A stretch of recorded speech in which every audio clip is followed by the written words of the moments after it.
প্রিয় শিক্ষার্থীবৃন্দ, আসসালামু আলাইকুম। আজকে আমরা ভূগোল প্রথম পত্রের পৃথিবীর গঠনের মালভূমি নিয়ে আলোচনা করব। আমরা প্রথমেই দেখে নিই মালভূমির কি বিষয়গুলো আজকে আমাদের আলোচ্য বিষয়।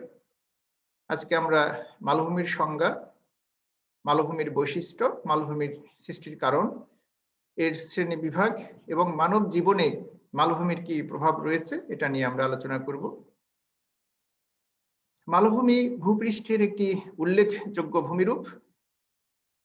ভূপৃষ্ঠের যে বৈচিত্র্যময় অবয়ব রয়েছে তার মধ্যে কোথাও রয়েছে সুউচ্চ পর্বতমালা, কোথাও মালভূমি, কোথাও বিস্তৃত সমতল ভূমি রয়েছে। পৃথিবীর শতকরা 18 ভাগ পর্বতময়, 27 ভাগ হচ্ছে মালভূমি ও পাহাড় এবং 55 ভাগ এলাকা সমভূমির অন্তর্গত। এটা ভূপৃষ্ঠের একটা উল্লেখযোগ্য ভূমিরূপ। পর্বতের চেয়ে নিচু এবং সমতল ভূমির চেয়ে উঁচু এর অবস্থান। আমরা প্রথমে এর সংজ্ঞাটা একটু দেখে নিই। সমুদ্র পৃষ্ঠ থেকে উঁচু খাড়া ঢাল এবং উপরিভাগ প্রায় সমতল এইরূপ বিস্তীর্ণ উঁচু ভূমিকে মালভূমি বলা হয়। অর্থাৎ যে কোনো ভূমির উচ্চতা নির্ণয় করা হয় তার পার্শ্ববর্তী সমুদ্র পৃষ্ঠের উচ্চতার সাথে তুলনা করে। অর্থাৎ সমুদ্র পৃষ্ঠের উচ্চতাকে 0 ডিগ্রি উচ্চতা ধরা হয়। তো সেই হিসাবে মালভূমির উচ্চতা কয়েক শত মিটার থেকে কয়েক হাজার মিটার পর্যন্ত হতে পারে। পৃথিবীর সবচেয়ে উঁচু মালভূমি, যাকে পৃথিবীর ছাদ বলা হয়, এর উচ্চতা 3600 মিটার থেকে শুরু করে 4200 মিটার পর্যন্ত। এটা পৃথিবীর সবচেয়ে গুরুত্বপূর্ণ এবং উঁচু মালভূমি। তাহলে আমরা সহজে মনে রাখবো যে সমুদ্রের পৃষ্ঠ থেকে উঁচু খাড়া ঢাল বিশিষ্ট এবং পৃষ্ঠদেশ প্রায় সমতল এরকম ভূমি হচ্ছে মালভূমি। এটা একটা মঞ্চের আকৃতি। মালভূমির কিছু বৈশিষ্ট্য রয়েছে। মালভূমির প্রধান বৈশিষ্ট্য হচ্ছে এটা একটা বিস্তীর্ণ উচ্চভূমি। এর উপরিভাগ প্রায় সমতল এবং এর চারদিকে ভূমিটা খাড়াভাবে নিচের দিকে নেমে গেছে। উচ্চতা কয়েক শত মিটার থেকে কয়েক হাজার মিটার পর্যন্ত হতে পারে। আর বিভিন্ন যে মালভূমির শ্রেণীবিভাগ রয়েছে তার মধ্যে পর্বত বেষ্টিত মালভূমির উচ্চতা সবচেয়ে বেশি। মালভূমি সৃষ্টির কারণ, এই যে পৃথিবীর যে এত উঁচু এবং বৈচিত্র্যময় মালভূমির সৃষ্টি হয়েছে, এর অনেকগুলো কারণ রয়েছে। প্রধান কারণ হচ্ছে ভূ আলোড়ন বা পাত সঞ্চালন। ভূ আলোড়নের ফলে যখন দুইটি প্লেট বা পাত যখন মুখোমুখি সংঘর্ষ হয় তখন সমতল ভূমি উঁচু হয়ে এই মালভূমির সৃষ্টি করে। ভূপৃষ্ঠের কোনো উঁচু ভূমি প্রাকৃতিক শক্তির দ্বারা, বায়ু প্রবাহ, বৃষ্টিপাত, হিমবাহ, সমুদ্র বা নদীর স্রোত এগুলোর দ্বারা ক্ষয় হয়েও মালভূমির সৃষ্টি করতে পারে। লাভা সঞ্চয়ের মাধ্যমেও মালভূমির সৃষ্টি হয়। বিশেষ করে আগ্নেয়গিরির অগ্ন্যুৎপাতের ফলে ভূ অভ্যন্তরীণ লাভা সঞ্চিত হয়ে উঁচু মালভূমির সৃষ্টি করতে পারে। এছাড়া রয়েছে মরুভূমি অঞ্চলে বাতাসের দ্বারা বালুকা সঞ্চিত হয়েও মরু মালভূমির সৃষ্টি হয়। শীত প্রধান অঞ্চলে তুষার সঞ্চিত হয়েও তুষার মালভূমির সৃষ্টি করতে পারে, যেমন গ্রিনল্যান্ড, সাইবেরিয়ার উত্তরাংশে, কানাডার উত্তরাংশে এই ধরনের মালভূমি দেখা যায়। আমরা এখন আলোচনা করব মালভূমির শ্রেণীবিভাগ। মালভূমিকে দুইটি ভাগে শ্রেণীবিভাগ করা যায়।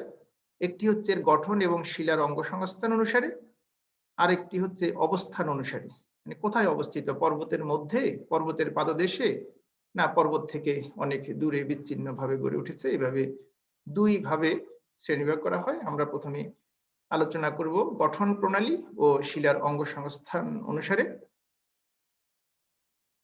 শিলার গঠন প্রণালী অনুসারে মালভূমিকে 5টি ভাগে ভাগ করা যায়। 1 নম্বরে হচ্ছে সমভূমি উন্নীত মালভূমি। নামের মাধ্যমে আমরা সংজ্ঞাটাকে বলতে পারি। সমভূমি উন্নীত বা উঁচু হয়ে যে মালভূমির সৃষ্টি হয় তাকে বলা হয় সমভূমি উন্নীত মালভূমি। অর্থাৎ পাত সঞ্চালনের মাধ্যমে বা ভূ আলোড়নের মাধ্যমে কোনো সমতল ভূমি উঁচু হয়ে যদি মালভূমির সৃষ্টি করে তাকে সমভূমি উন্নীত মালভূমি বলা হয়। যেমন ইরান মালভূমি, তিব্বত মালভূমি, আনাতোলিয়া, বলিভিয়া, উত্তর আমেরিকার কলোরাডো, এগুলা সবই সমতল ভূমি উঁচু হয়ে সৃষ্টি হয়েছে। লাভা গঠিত মালভূমি, এটাও আমরা সহজে বুঝতে পারি। আগ্নেয়গিরির লাভা সঞ্চিত হয়ে যে মালভূমির সৃষ্টি হয় তাকে বলে লাভা গঠিত মালভূমি। অর্থাৎ ভূ অভ্যন্তরীণ লাভা ভূপৃষ্ঠের বাইরে এসে সঞ্চিত হয়ে বা জমাট বেঁধে যদি উঁচু মালভূমির সৃষ্টি করে তাকে লাভা গঠিত মালভূমি বলে। যেমন ভারতের দাক্ষিণাত্যের মালভূমি, এর আয়তন প্রায় 5 লক্ষ বর্গ কিলোমিটার, বাংলাদেশের 4 গুণ। দক্ষিণ আমেরিকার কলম্বিয়া, এটা 3,20,000 বর্গ কিলোমিটার।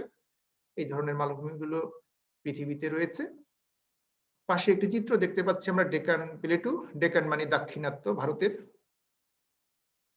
এরপর রয়েছে ক্ষয়জাত মালভূমি।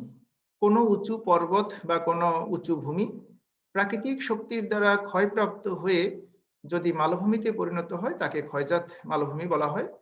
যেমন দক্ষিণ ভারতের মালভূমি, সৌদি আরবের মালভূমি, সাইবেরিয়ার পূর্ব মালভূমি, আফ্রিকার দক্ষিণ মালভূমি।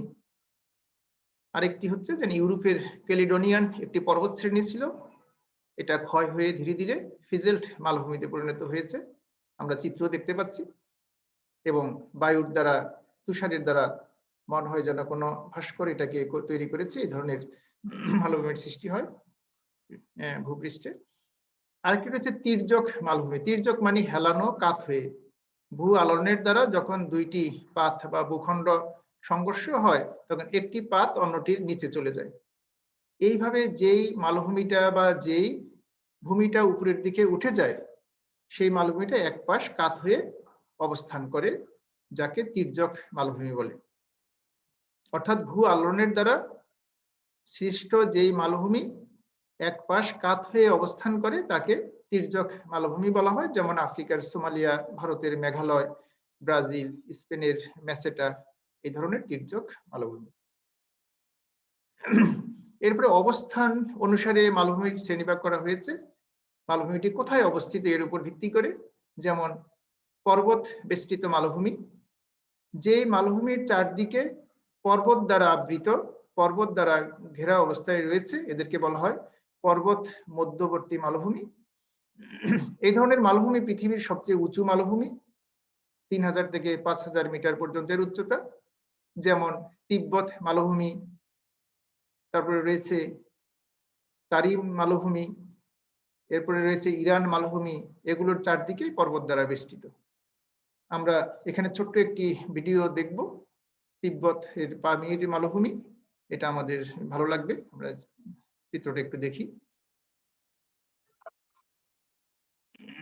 পামির হচ্ছে পৃথিবীর সবচেয়ে উঁচু মালভূমি, তিব্বতের মধ্যবর্তী স্থানে অবস্থিত। এখানে বৈচিত্র্যময় জীবনধারা রয়েছে। এর চারিদিকে উঁচু পর্বত রয়েছে, সেখানে কিছু উপজাতীয় অধিবাসী রয়েছে। স্থানীয় ভাষায় এর উচ্চারণ হচ্ছে পমির, যার অর্থ হচ্ছে সূর্যের পা। উচ্চতার জন্য সবার আগে এরা সূর্য দেখে, তাদের এই ধারণা থেকে এটাকে বলেছে যে এটা পমির মালভূমি। এটাকে পৃথিবীর ছাদও বলা হয় উচ্চতার জন্য, অনেক উঁচু থেকে এটাকে মঞ্চের মতো দেখায় উপর থেকে, ফলে এটাকে বলা হয় পৃথিবীর ছাদ। এখানে বৈচিত্র্যময় জীবনধারা রয়েছে। এখানে উচ্চতার জন্য তুষারপাত হয়, বিশেষ করে তিন শান পর্বত, কুরলুন পর্বত, কারাকোরাম পর্বত শ্রেণী এবং হিমালয় পর্বত, হিন্দুকুশ পর্বত, এর মাঝখানেই তিব্বতের মালভূমি, যেখানে পামির মালভূমির অবস্থান এবং বিশ্বের এটা সবচেয়ে উঁচু মালভূমি। শীতের শেষে এখানে কয়েক মাসের জন্য উষ্ণতা বৃদ্ধি পায়, তখন পানির জলধারার সৃষ্টি হয়, বরফ গলে এখানে তখন কিছু ফসল উৎপাদন হয়। উপজাতীয় লোকজন তখন এখানে পশু চারণ করে। আমরা দেখতে পাচ্ছি কত সুন্দর বরফ গলা পানি, সেখানে মেষ, ভেড়া এবং মহিষ পালন করছে। এবং এই পামির মালভূমি থেকেই পৃথিবীর সবচেয়ে উঁচু একটি পথ রয়েছে, এটাকে কারাকোরাম পথ বলা হয় চীনের। এটা সবচেয়ে উচ্চতম পথ, সড়ক পথ। এখন আমরা দেখব পাদদেশীয় মালভূমি। পাদদেশী হচ্ছে পর্বতের গোড়ায় বিভিন্ন পদার্থ সঞ্চিত হয়ে যে মালভূমির সৃষ্টি হয় তাকে বলা হয় পাদদেশীয় মালভূমি। অর্থাৎ পাহাড় থেকে ঝর্ণা এবং নদীর দ্বারা ধুলি, বালি, কাকর, পাথর প্রভৃতি বাহিত হয়। পরবর্তীতে পাহাড়ের গোড়ায় সঞ্চিত হয়ে যে বিস্তীর্ণ উচ্চভূমি গঠন করে, মালভূমি গঠন করে তাকে বলা হয় পাদদেশীয় মালভূমি। উত্তর আমেরিকার কলোরাডো এবং দক্ষিণ আমেরিকার পাতাগোনিয়া এইভাবে সৃষ্টি হয়েছে। কলোরাডো মালভূমির মধ্যে রয়েছে গ্র্যান্ড ক্যানিয়ন নামে দীর্ঘ গভীর খাদ বিশিষ্ট নদী। এরপর রয়েছে মহাদেশীয় মালভূমি। এর সাথে পর্বতের কোনো সংযোগ থাকে না, অনেক দূরে, বিশেষ করে যে মালভূমির চারদিকে নিম্নভূমি বা পানিরাশি দ্বারা আবৃত, যার সাথে পর্বতের কোনো সংযোগ নেই, এদেরকে বলা হয় মহাদেশীয় মালভূমি। যেমন স্পেন, অস্ট্রেলিয়া, আরব, ভারতীয় উপদ্বীপ, গ্রিনল্যান্ড, অ্যান্টার্কটিকা, এগুলো হচ্ছে কন্টিনেন্টাল প্লেটু বা মহাদেশীয় মালভূমি। এরপরে আমরা এখানে দেখব যে পৃথিবীর বিভিন্ন মহাদেশে কিছু গুরুত্বপূর্ণ মালভূমি রয়েছে। যেমন এশিয়ায় রয়েছে পামির মালভূমি, তিব্বত, গোবি, আনাতোলিয়া, দাক্ষিণাত্য আরব মালভূমি। উত্তর আমেরিকায় রয়েছে Colorado, Columbia, Yukon, Snake, Labrador, Laurentian মালভূমি। দক্ষিণ আমেরিকায় রয়েছে ইকুয়েডর, বলিভিয়া, গায়ানা, ব্রাজিল এবং মটোগ্রাসো। আফ্রিকায় রয়েছে লিবিয়া, সাহারা, ইথিওপিয়া এবং ইউরোপে রয়েছে মেসেটা, মধ্য ইউরোপ মালভূমি। এগুলো আমরা পৃথিবীতে বিভিন্ন মহাদেশে দেখতে পাই। মানব জীবনে মালভূমির যথেষ্ট গুরুত্ব রয়েছে। পর্বতের পরে এর অবস্থান, কোনো কোনো ক্ষেত্রে পর্বতের চেয়ে উচ্চতা অনেক বেশি। মানুষের জীবন প্রণালীতে এর গুরুত্ব রয়েছে। মানুষের দৈহিক গঠন, কর্মসংস্থান এবং তাদের যে শারীরিক যে গঠন, এটা সমতল ভূমির চেয়ে ভিন্ন হয় মালভূমিতে। মালভূমির উচ্চতার জন্য মালভূমিতে জলবায়ু সব সময় শীতল থাকে এবং আরামদায়ক থাকে। মালভূমিতে অনেক সময় তুষার বা হিমবাহ গলে খরস্রোতা নদীর সৃষ্টি হয়, ফলে সেখানে সহজে জলবিদ্যুৎ উৎপাদন করা যায়। মালভূমিতে সামান্য কৃষিকাজ হলেও পশুপালনের মাধ্যমে অনেকে কর্মসংস্থানের ব্যবস্থা করে নিয়েছে। এখানে পশুপালন, কৃষিকাজ, জলবিদ্যুৎ উৎপাদন এগুলো হয়ে থাকে। এছাড়া আরেকটি আকর্ষণীয় যেটা হচ্ছে পর্যটন শিল্প। যে মালভূমিতে পর্যটন শিল্পে যথেষ্ট উন্নতি লাভ করেছে। মালভূমিগুলো প্রাকৃতিক সৌন্দর্য বৃদ্ধি করে, সেখানে উপজাতীয়দের একটা বৈচিত্র্যময় জীবনধারা রয়েছে, এদের কৃষ্টি কালচার রয়েছে। এখানে প্রাকৃতিক যে সৌন্দর্য রয়েছে এটা পর্যটকদের যথেষ্ট আকর্ষণ করে। ফলে আমরা বলতে পারি যে মানব জীবনে মালভূমির যথেষ্ট প্রভাব রয়েছে। আমরা এখানেও ছোট্ট একটি ভিডিও ক্লিপ দেখবো, এটা আমাদের সবার ভালো লাগবে।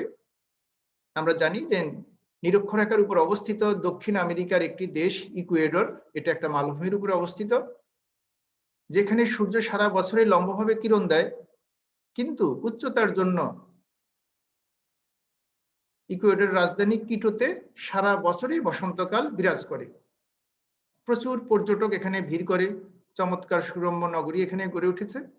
আমরা আজকে এই ভিডিওটা দেখব, চির বসন্তের শহর কিটো। এই ভিডিওটা দেখব, যেটা বলিভিয়ার রাজধানী।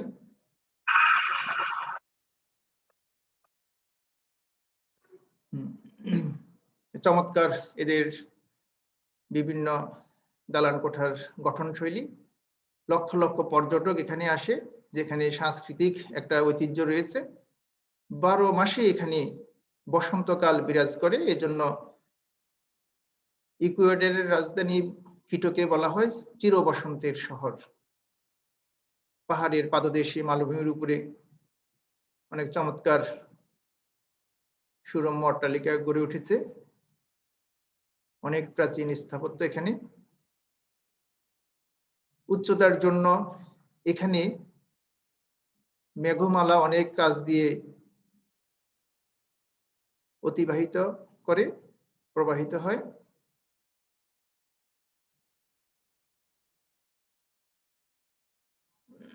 এবং মেঘের ছায়া শহরের উপরে, দালানের উপরে পড়ছে আমরা দেখতে পাচ্ছি। পাহাড়ে বাধা পেয়ে মেঘগুলো উপরের দিকে উঠে যাচ্ছে ধোঁয়ার মতো। এটাও একটা চমৎকার নান্দনিক দৃশ্য।